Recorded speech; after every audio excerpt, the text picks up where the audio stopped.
தேவகி அவ வந்து தெய்வ கணத்துல பிறந்தவா, தெய்வத்துக்கு நிகரானவள்.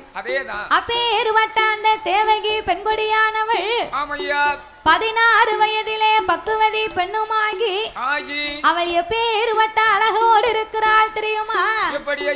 16 வயதில அவள் 16 வயதில கமசன் தங்க தேவகி அவள் பக்குவதி பெண்ணுமானா அவ பூத்திருக்கா நிறைந்திருக்கா புஷ்பவேதி பெண்ணுமானா அவள் ஆளாகி இருக்கும் போது அந்த கமச முடி ராஜ மன்னன் அவளை தலைக்கு தண்ணி ஊத்து